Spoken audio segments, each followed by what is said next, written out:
감사합니다. 우리 함께같이 하나님의 말씀을 읽고 듣는 시간입니다. 오늘은 창세기 37장 1절에 있는 말씀을 함께 같이 읽겠습니다. 창세기 37장 1절 말씀부터 우리 11절까지 있는 말씀을 함께 읽겠습니다. 창세기 37장 1절부터 11절, 찾기 어려우신 분들은 앞에 화면을 참고하시기 바랍니다. 읽겠습니다. 시작. 야곱이 가나안 땅 곧 그의 아버지가 거류하던 땅에 거주하였으니 야곱의 족보는 이러하니라. 요셉이 17세의 소년으로서 그의 형들과 함께 양을 칠 때에 그의 아버지의 아내들 빌하와 실바의 아들들과 더불어 함께 있었더니 그가 그들의 잘못을 아버지에게 말하더라. 요셉은 노년에 얻은 아들이므로 이스라엘이 여러 아들들보다 그를 더 사랑하므로 그를 위하여 채색 옷을 지었더니 그의 형들이 아버지가 형들보다 그를 더 사랑함을 보고 그를 미워하여 그에게 편안하게 말할 수 없었더라. 요셉이 꿈을 꾸고 자기 형들에게 말하매 그들이 그를 더욱 미워하였더라. 요셉이 그들에게 이르되 청하되 내가 꾼 꿈을 들으시오. 우리가 밭에서 곡식 단을 먹더니 내 단은 일어서고 당신들의 단은 내 단을 둘러서서 절하더이다. 그의 형들이 그에게 이르되 내가 참으로 우리의 왕이 되겠느냐, 참으로 우리를 다스리게 되겠느냐 하고 그의 꿈과 그의 말로 말미암아 그를 더욱 미워하더니 요셉이 다시 꿈을 꾸고 그의 형들에게 말하여 이르되 내가 또 꿈을 꾼즉 해와 달과 11별이 내게 절하더이다 하니라. 그가 그의 꿈을 아버지와 형들에게 말하매 아버지가 그를 꾸짖고 그에게 이르되 내가 꾼 꿈이 무엇이냐, 나와 내 어머니와 내 형들이 참으로 가서 땅에 엎드려 내게 절하겠느냐. 그의 형들은 시기하되 그의 아버지는 그 말을 흔지게 두었더라. 아멘. 여러분, 오늘 우리는 창세기를 함께 읽었습니다. 성경 창세기에는 수많은 족보 이야기들이 기록이 되어 있습니다. 그리고 그 많은 족보 이야기들 가운데 특별히 아브라함과 이삭과 야곱의 족보 이야기가 얼마나 많은 비중을 차지하는지 모릅니다. 창세기가 50장으로 되어 있는데 그 50장 가운데 39장이 아브라함과 이삭과 야곱의 족보 이야기입니다. 그렇다면 창세기에서 얼마나 아브라함과 이삭과 야곱이 중요한 인물인지 아시겠죠? 왜 아브라함과 이삭과 야곱의 족보 이야기에 이렇게 성경은 특별하게 관심을 가지고 아브라함과 이삭과 야곱을 특별한 사람으로 이렇게 여기실까요? 그것은 그들이 이스라엘의 조상들이기 때문입니다. 우리가 지금 알고 있는 이스라엘 백성들의 조상들이 바로 아브라함과 이삭과 야곱입니다.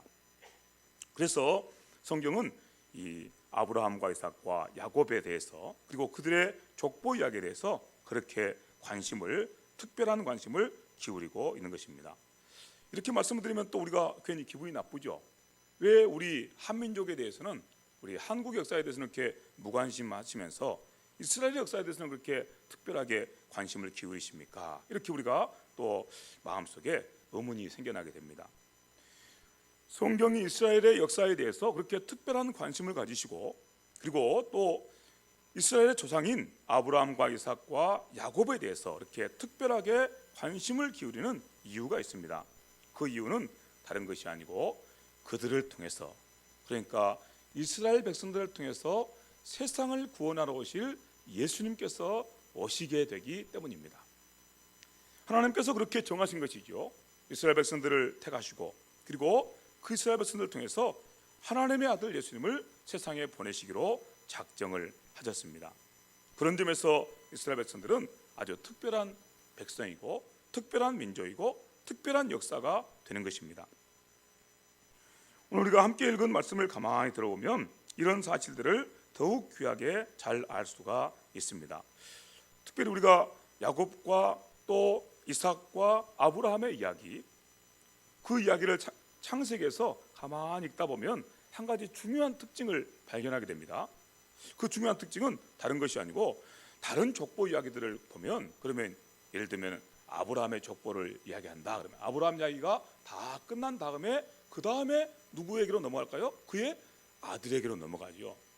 그래야 맞죠. 그런데 성경은 그렇게 안 돼 있습니다. 분명히 족보 이야기다 이렇게 말씀을 하면서, 그러면서 아브라함의 이야기를 한참 하다가, 그러다가 갑자기 그의 아들 이삭이 딱 끼어들어옵니다. 이삭을 낳고, 그리고 나서 이삭이 어느 정도 크게 되면, 그러면 아브라함은 어느 순간에 사라져 버려요. 그리고 나서 이제 이삭 이야기가 쭉 진행이 됩니다. 그러다가 아브라함이 죽었더라 이렇게 끝나는 것을 볼 수 있어요. 이삭도 마찬가지입니다. 이삭 이야기가 한참 진행되는가 싶더니 어느 순간에 그만 이삭의 아들이 야곱 이야기가 들어와가지고, 야곱의 족보 이야기가 들어와가지고, 그래서 지금 이삭 이야기를 하고 있는지 그의 아들 야곱 이야기를 하고 있는지 서로 구분이 안 돼요. 그러다가 어느 순간에 이삭은 죽고 야곱이 그렇게 모든 족보 이야기의 중심으로 선 것을 보게 됩니다. 오늘 우리가 함께 읽은 말씀에서도 그런 특징을 보게 되는데, 여기 성경 말씀 보시기 바랍니다. 우리는 지금 야곱에게로 넘어왔습니다. 아브라함의 아들 이삭, 이삭의 아들 야곱, 야곱의 아들 요셉, 이렇게 되어 있는데 오늘은 지금 야곱에게로 왔습니다. 야곱의 얘기를 한번 들어보시기 바랍니다. 1절 말씀 보니까 이렇게 말씀합니다. 야곱이 가나안 땅 곧 그의 아버지가 거류하던 땅에 거주하였으니 야곱의 족보는 이러하니라. 지금 누구의 족보를 이야기하고 있죠? 야곱의 족보를 이야기한 것처럼 보이죠. 그런데 갑자기 누가 끼어들어옵니까? 야곱의 아들 요셉이 끼어들어와요. 그래서 여기 보니까 야곱의 족보는 이러하니라 하면서 요셉이 17세의 소년으로서 하면서 요셉에게 갑자기 끼어들어가지고, 그래서 주도권이 누구에게로 넘어갈까요? 요셉에게로 자연스럽게 넘어가는 것입니다. 이런 성경의 특징, 성경의 족보 이야기의 특징을 보면서 우리는 의문점을 갖게 됩니다. 왜 이렇게 성경은 이렇게 족보를 기록하고 있을까? 그 이야기를 가만히 생각해보면 한 가지 그런 결론을 내게 됩니다. 성경은 항상 누구에게 관심이 집중되어 있을까요? 예수님에게 관심이 집중되어 있습니다. 아브라함의 후손으로 아브라함의 아들 이삭, 그 아들의 야곱, 그 아들의 또 후손으로 그렇게 장차 오시게 될 예수님에게 관심이 있죠. 그래서 그 예수님을 통해서 이루어질 하나님의 그 큰 구원에 관심이 있습니다. 그러니까 뭔가에 막 쫓기는 것처럼 보여요. 아브라함 이야기를 하다가 무슨 이야기를 하고 싶은 거예요? 예수님 이야기를 하고 싶은 거예요. 그래서 아브라함 이야기를 하다가 그냥 이삭으로 넘어가고, 이삭 이야기를 하다가 또 누구 이야기를 하고 싶은 거예요? 예수님 이야기를 하고 싶은 거예요. 그래서 이삭 이야기를 하다가 또 야곱에로 넘어가, 이렇게 쑥쭉쭉쭉 이렇게 뭔가에 뒤에 쫓기는 것처럼 그렇게 이야기가 진행되고 넘어가는 걸 보게 됩니다. 그렇게 해서 예수님에게로 막 성경 역사가 달려가는 걸 볼 수 있어요. 성경 역사가 느릿느릿 가는 것이 아니고 장차 오실 예수님을 향해서 막 성경 이야기가 달려가는 걸 볼 수 있습니다. 구약 성경 이야기의 아주 중요한 특징입니다. 장차 오셔서 세상을 구원하실 예수님에게 모든 관심이 집중되는 것입니다. 그래서 우리는 이런 성경의 특징들을 생각하면서 항상 성경을 읽을 때 누구를 생각하고 성경을 읽어야 될까요? 예수님을 생각하고 성경을 읽어야 되는 것입니다. 예수님 빼놓고 성경을 읽게 되면, 그러면 성경은 더 이상 성경이 아니게 되는 거예요. 성경을 읽다가 예수님 빼놓고 성경을 읽으면 참 훌륭하고 좋은 말씀이 많이 있어요. 참 어떻게 이렇게 인생 사는데 이렇게 훌륭한 가르침들이 있을까 생각하면서 성경을 그렇게 읽는 분들이 있어요. 인류에게 큰 교훈을 주는 그런 책으로, 그런 윤리적인 도덕적인 가르침을 주는 그런 책 정도로 성경 읽는 분들이 있는 것을 보게 됩니다. 그러나 그 성경을 성경으로 읽는 것이 아니라는 것입니다. 성경의 중심에는 항상 세상을 구원하신 예수님, 우리를 구원하신 예수님께서 계시고, 그래서 우리가 그 중심을 놓치지 않고 항상 예수님께 집중하면서 성경을 읽어야, 그래야 성경을 제대로 읽는다, 이렇게 말할 수가 있을 것입니다. 오늘 이런 중심을 가지고 함께 읽은 이 창세기 37장 말씀을 중심으로 해서 야곱 이야기에 대해서 다시 한번 들어보도록 하겠습니다. 앞서 우리가 말씀 나눈 것처럼 이 야곱이라는 사람, 이 사람은 참 이렇게 인격적으로 훌륭한 사람이 못 됩니다.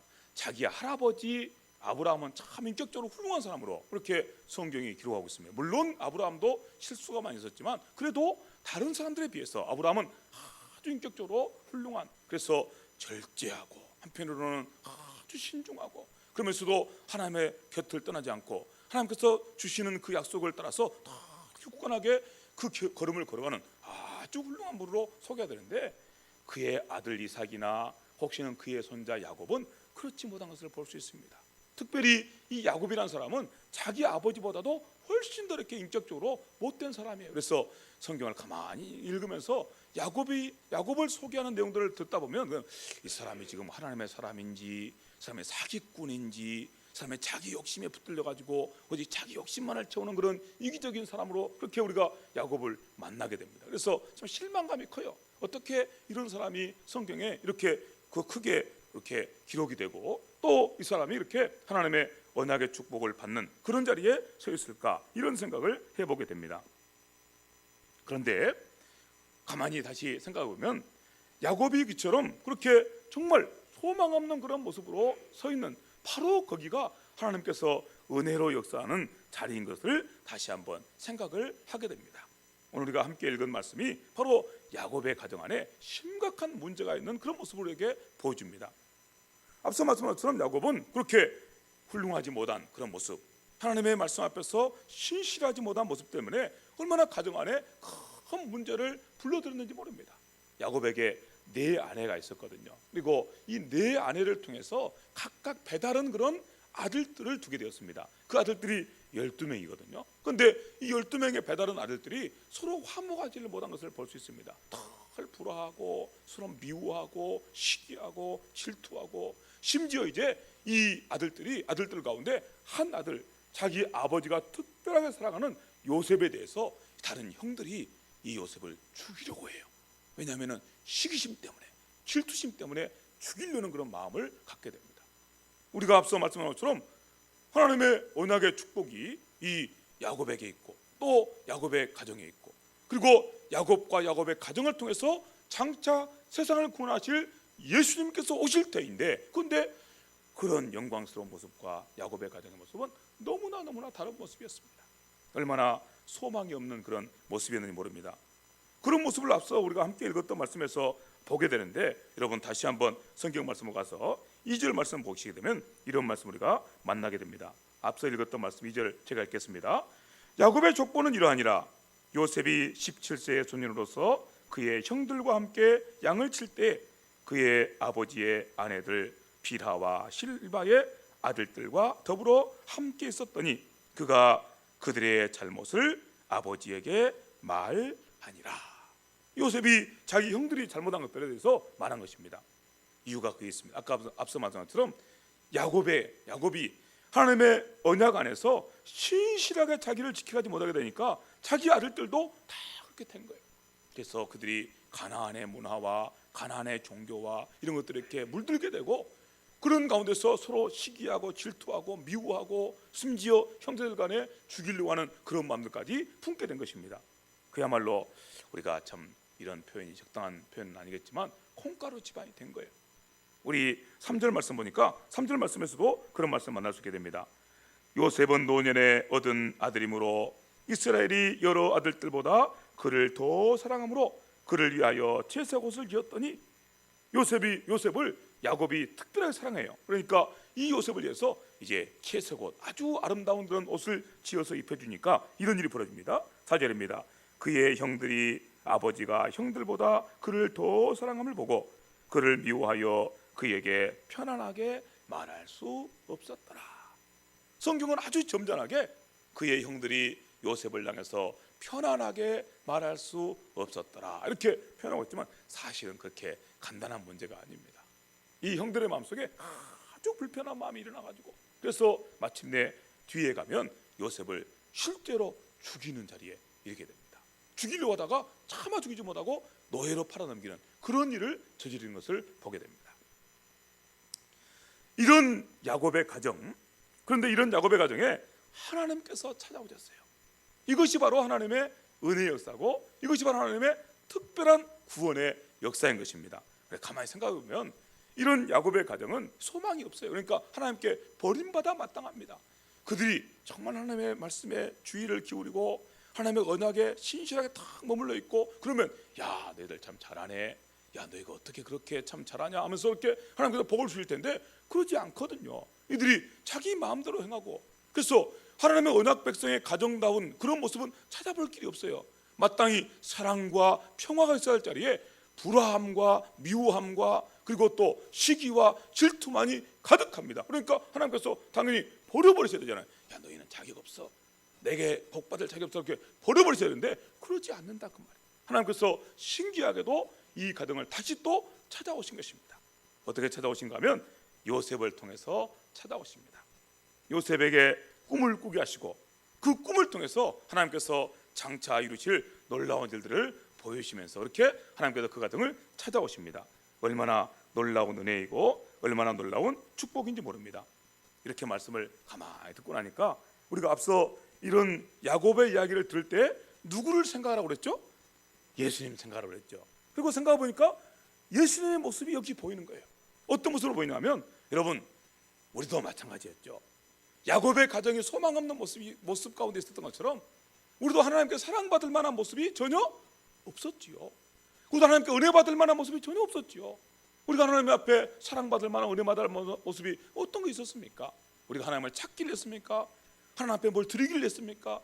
아니면 우리가 하나님 앞에 뭘 특별한 어떤 그런 뭐 놀라운 모습들로, 그렇게 아름다운 모습들로 이렇게 인정받을 만한 모습으로 이렇게 살아들기를 했습니까? 그런 적 없었습니다. 그런데 하나님께서 하나님의 아들 예수님을 세상에 보내시고 찾아오신 것입니다. 찾아오셔서 세상 가운데 구원을 선물해 주신 것입니다. 가만히 생각해 보니까 이 야곱의 가정에 하나님께서 요셉을 통해서, 요셉의 꿈을 통해서 찾아오시는 그 하나님의 모습이 누구의 모습과 똑같죠? 세상에 오신 예수님의 모습과 똑같은 거예요. 우리를 찾아오셔서 우리에게 구원해 주시는 그런 예수님의 모습하고 똑같은 모습인 것을 보게 됩니다. 오늘 우리가 함께 읽고 듣는 말씀 가운데서 그런 영광스럽고 복된 우리 주님의 모습을 함께 같이 보게 됩니다. 그러므로 말미암아 요셉의 가정 안에, 그리고 야곱의 가정 안에 새로운 소망의 역사가 시작된 것처럼 오늘 저와 여러분들 가운데서도 그런 소망의 역사, 구원의 역사가 힘있게 일어나고 있는 것입니다. 자, 그런데 여기 지금 우리는 야곱 이야기를 좀 더 들어볼 필요가 있는데, 야곱의 가정 이야기를 다시 한번 들어보면 야곱의 가정 안에 하나님께서 찾아오셨습니다. 누굴 통해 찾아오셨습니까? 요셉을 통해 찾아왔습니다. 그래서 하나님께서 요셉의 꿈을 통해서 찾아오셔가지고, 야 내가 너희 가정 가운데서 너를 통해서 이런 일을 행할 것이다 라고 이렇게 보이셨거든요. 그러면 어떻게 될까요?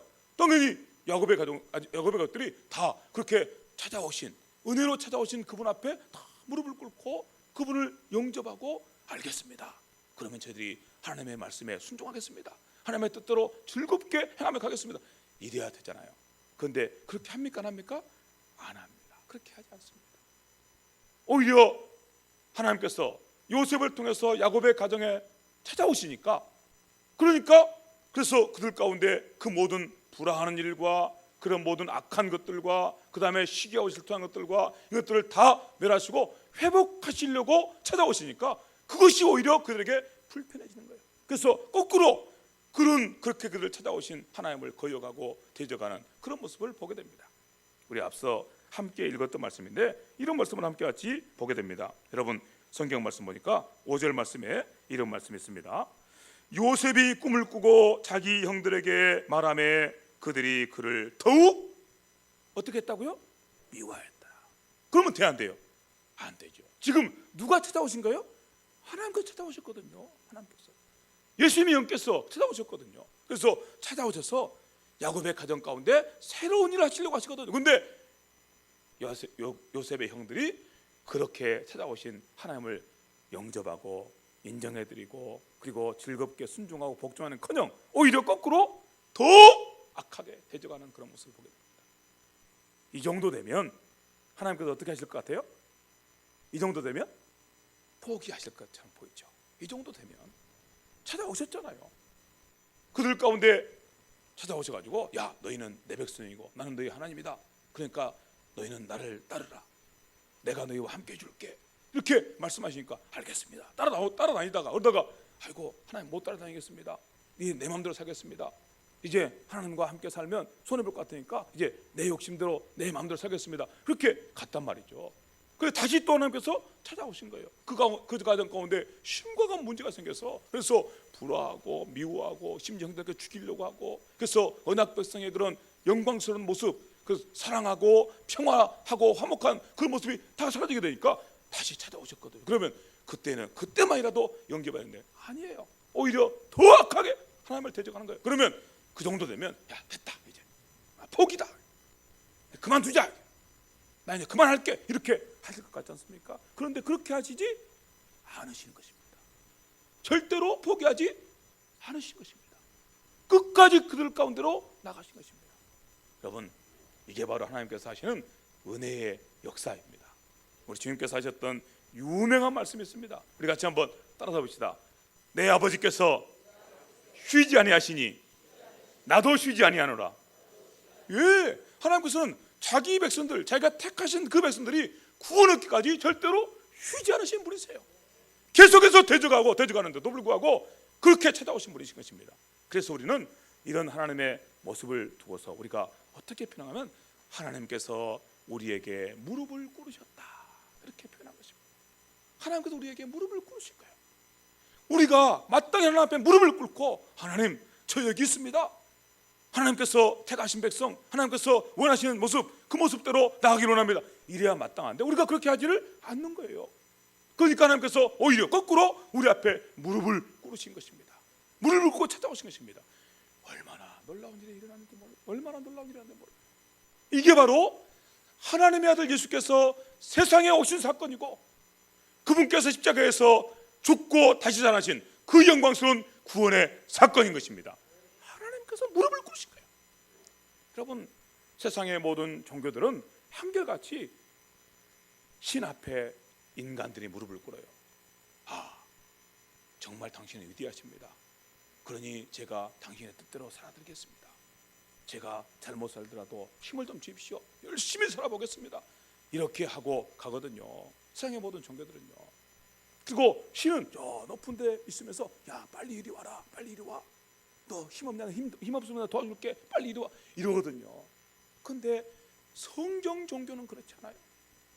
성경을 통해서 자기를 계시하신 하나님의 종교는 그렇지 않습니다. 누가 찾아오셨다고요? 하나님께서 찾아오시고 내가 무릎을 꿇은 것이 아니라 누가 무릎을 꿇으셨다고요? 하나님께서 무릎을 꿇으신 거예요. 이게 바로 성경 역사이고 이게 바로 성경의 구원이고 이게 바로 성경을 통해서 자기를 계시하신 하나님의 은혜로우신 모습인 것입니다. 오늘 저와 여러분들이 바로 이런 귀한 모습들을 함께 같이 보고 있는 것입니다. 앞서 말씀드린 것처럼 정말 야곱의 가정은 소망 없는 모습이에요. 정말 소망 없는 모습입니다. 그러면 하나님께서 이제 됐다 그렇게 하면서 그들을 버리실 만도 하건만 버리지 않으십니다. 다시 또 찾아오시고 다시 또 찾아오셔서 끝까지 그들을 구원하시는 영광스럽고 복되신 하나님의 모습, 그리고 우리를 구원하신 하나님의 아들 예수님의 모습을 주의 말씀 가운데서 함께 보고 있는 것입니다. 여기 성경 말씀 가운데 이런 말씀이 있습니다. 에베소서 2장 17절에 있는 말씀인데 제가 한번 읽어드리겠습니다. 또 오셔서 먼 데 있는 너희에게 평안을 전하시고 가까운 데 있는 자들에게 평안을 전하셨으니 이는 그로 말미암아 우리 둘이 한 성령 안에서 아버지께 나아감을 얻게 하려 하심이니라. 우리 주님께 찾아오셔서 우리에게 평안을 전하십니다. 야, 내가 평안을 선물해 주노라. 앞서 우리가 말씀한 것처럼 하나님께서 찾아오셨음에도 불구하고 하나님을 향해서 대적하고 하나님을 멸시하면서 그러면서 하나님과 불화하는 인생, 하나님과 화목하지 못함을 말미암아 이웃과도 화목하지 못하고 세상과도 화목하지 못하고 그리고 가족들과도 화목하지 못하는 인생, 자기의 친 형제가라도 화목하지 못하는 인생, 그런 인생을 향해서 주님께서 찾아오셔서 말씀하신 것입니다. 내가 와서 너에게 평화를 선물해 주노라. 평화를 선물해 주러 오신 주님이십니다. 그렇게 평화를 선물해 주러 오시는데 우리 주님께서 어떻게 평화를 선물해 주는가 하면 겸손히 자기를 낮추심으로, 앞서 말씀한 것처럼 그렇게 우리 앞에 무릎을 꿇으심으로, 우리 주님께서 저 멀리 저 높이 계시면서 야, 내가 평화를 선물해 줄게, 너희는 다 내 말에 복종해라, 이렇게 하지 않으시고 우리에게 찾아오셔서 무릎을 꿇으시고 자기를 낮추시되 죽기까지 복종하시면서 십자가 위에 자기를 내어주시면서 그렇게 우리에게 평화를 선물해 주시는 주님, 바로 그 주님으로 말미암아 우리가 평화를 선물로 받게 된다 그 말이에요. 그래서 이제 하나님과 화목하는 자가 되고, 그리고 우리가 서로 화목하는 자가 되어서 함께 우리 하나님 아버지 앞에 한 새로운 사람이 되어서 그렇게 함께 하나님 앞에 나가는 그런 거룩한 구원역사를 이루셨다는 것입니다. 그 모든 자리에 우리 주님께서 계시고 그 모든 자리에 우리 주님의 겸손함이 있는 것입니다. 오늘 주께서 하시는 이 복된 말씀을 따라 여러분, 우리 모두도 평화를 심는 사람들로 함께 일어서게 되기를 진심으로 간절히 바랍니다. 만약 우리에게 평화가 없다면, 무엇보다도 하나님과 화목함이 우리에게 없다면 우리는 얼마나 비참한 인생들이 되는지 모릅니다. 왜냐하면 하나님께서 세상의 주인이시거든요. 그분과 화목하지 않고 우리의 삶에 무슨 기대할 만한 것이 있겠습니까? 우리는 얼마나 가난하고 얼마나 참 가난합니까? 그런데 하나님께서는 그렇게 부유하신 분이세요. 그 부유하신 분과 화목하지 않고서야 우리의 가난의 문제가 어떻게 해결될 수 있겠습니까? 나는 가난하지 않는데요, 나는 부자인데요. 여러분, 다시 한번 생각해 보세요. 우리에게 없는 것들을 한번 생각해 보세요. 지혜가 없고 건강이 없고, 그리고 우리에게 재물이 없고, 얼마나 우리에게 없는 것이 많습니까? 얼마나 우리가 가난하자고 말이에요. 그런데 부유하신 하나님께서 계시다면 그분과 화목하는 것이 우리가 살 길이 아니겠습니까? 그렇게 우리가 주님과 화목하는 것, 하나님과 화목하는 것이 우리에게 생명이고 우리에게 복입니다. 그런데 그분과 불화하는 자리에 있고서야 우리에게 무슨 소망이 있겠습니까? 하나님과만 그렇습니까? 앞서 우리가 야곱의 가정의 모습을 통해서 확인한 것처럼 우리가 서로 불화하면, 우리가 서로 화목하지 못하면 얼마나 우리는 비참해지는지 몰라요. 여러분, 가정 가운데 화목하지 못한 가정, 얼마나 참 비참하고 안타까운 그런 모습입니까? 오죽했으면 옛날 우리 조상들이 이런 교훈을 만들어냈겠어요. 가화 만사성, 가정이 화목하면 모든 것이 다 잘 된다. 그러나 반대로 거꾸로 말하면 무슨 말입니까? 모든 걸 다 가졌어도 가정이 불화하면 아무것도 얻은 것이 없다는 것입니다. 화목이 그렇게 중요하다 그 말. 가화만사성, 우리는 가화만성이라는 말을 통해서 가정이 화목하면 모든 게 다 잘 된다는 생각만 하는데, 뒤집어 보세요. 반대로 뒤집으면 가정이 화목하지 못하면 아무것도 얻은 것이 없어요. 모든 것이 다 비참한 뿐이에요. 하나님과 화목하는 것, 그리고 우리가 이웃과 화목하고 세상과 화목하고, 그리고 무엇보다도 우리 가족들과 화목하게 살아가는 것, 이게 바로 우리 인생의 영광스러운 모습을 보여주는 그런 말씀 아니겠습니까? 오늘 주께서 들려주신 이 복된 말씀을 따라 이제 주께서 들려주신 말씀대로 우리 주님의 모습을 본받아서 평화를 심는 사람들로 함께 일어서고 세워지고 나가게 되기를 진심으로 간절히 바랍니다. 그러기 위해서 우리가 먼저 우리 자신을 내려놓는 연습을 하게 되기를 바랍니다. 우리 주님께서는 내려놓을 이유가 없는 분이세요. 하나님의 신데 그분께서 내려놓을 이유가 뭐가 있겠습니까? 내려놓으면 우리가 내려놔야 되죠. 그런데 우리 주님께서 우리에게 본을 보시기 위해서 하나님의 영광을 내려놓으시고, 그리고 하늘 영광을 내려놓으시고 이 땅 위에 가장 낮은 자리에 내려오셨습니다. 그렇게 자기를 낮추신 거예요. 앞서 말씀한 것처럼 우리 앞에 무릎을 꿇으신 거예요. 그리고 우리에게 본을 보이신 것입니다. 평화를 심는 일은 이렇게 이루어진다고 본을 보이신 거예요. 죄로 말미암아 우리의 마음이 오염되고 우리의 생각이 더러워져서, 그래서 온통 우리 생각 속에, 우리 마음 속에 자기 주장과 자기 교만만이 가득한 우리 앞에 본을 보이신 것입니다. 야, 너희가 그렇게 살아서는 결코 평화가 있을 수 없다. 하나님과 화목할 수도 없고 또 너희가 서로 화목할 수도 없으니 나를 보라고 그렇게 본을 보이신 것입니다. 그리고 피조물에 불과한 우리들, 죄로 말미암아 영원히 죽을 수밖에 없는 우리들 앞에 친히 무릎을 꿇으신 것입니다. 그렇게 자기를 내어주신 거예요. 오늘 이 주님을 믿는 저와 여러분들이 함께 같이 우리들도 우리 자신을 즐겁게 내려놓는 그 귀한 연습, 그 귀한 길로 달려나가게 되기를 간절히 바랍니다.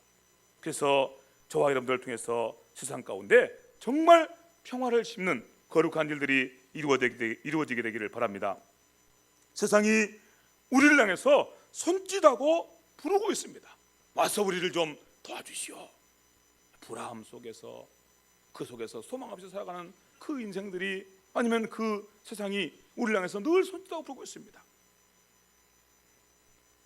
사도 바울 일행이 복음을 전하러 다닐 때에 마게도냐 지방에 사는 사람이 사도 바울의 꿈에 나타나서 와서 우리를 도와주시오 이렇게 불렀다고 성경이 말씀하고 있습니다.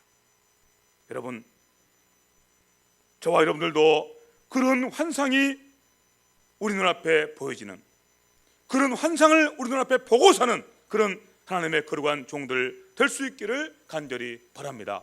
세상이 우리를 부르고 있습니다. 와서 우리를 도와주시오.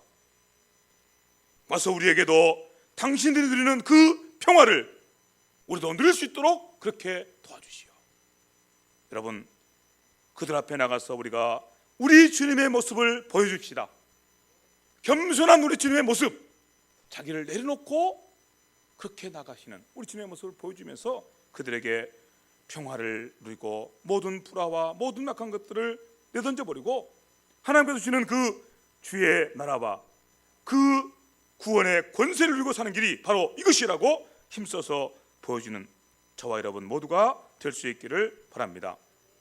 그리함으로 세상이 우리를 통해서 복을 얻고 유익을 얻고 함께 구원의 길로 평화의 나라로 달려가는 거룩한 일을 보면서 주 앞에 감사드리는 그런 이 2015년 마지막 때, 그리고 2016년을 시작하는 이 복된 시간이 될 수 있기를 간절히 바랍니다. 읽고 들은 말씀 생각하면서 기도드리겠습니다. 하나님, 말씀 들려주셔서 감사합니다.